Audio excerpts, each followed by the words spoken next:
কখন কোন পোশাক লাগবে বলা যাবে না। ঠিক কর তুই যারা পরিষেবা বাইরে বসতা আমি ব্যবস্থা করছি ওই যে আমাদের পাড়া ওই পাড়ার যে মিস্ত্রি আছে না আমার ফ্রিজ লস হওয়ার কথা কয় ওকে দুটা কিনে নে আসলে তোরা দুজন এসে ধরবো ধরে এক একটা যা পাই খুলে যাবে এই বুঝেন এটা আইডিয়া আছে আমি শুনেছি তো হ্যাঁ শুনলে হবে না বুঝা লাগবে বুঝেছি তো ওই যে বৌদির কাছে টাকা কত করছে ওই শাড়ি পরলেন কোন আচ্ছা হোক শাড়ি কোন পরলে শাড়ি বললাম শাড়ি তো পাল্টাই নিলাম পাল্টা আগে আগে আগের শাড়িটা তো মনে পড়লেন ধরুন না না এটা আলাদা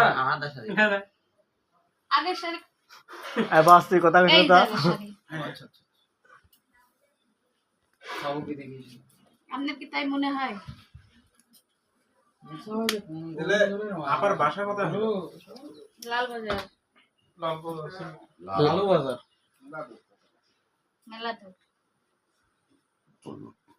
যাইতে 1 ঘন্টা আসতে আপা কলো কি জান না বৌদি বৌদিদের ডাকুন সিঁদুর আছে কি আপনার কাছে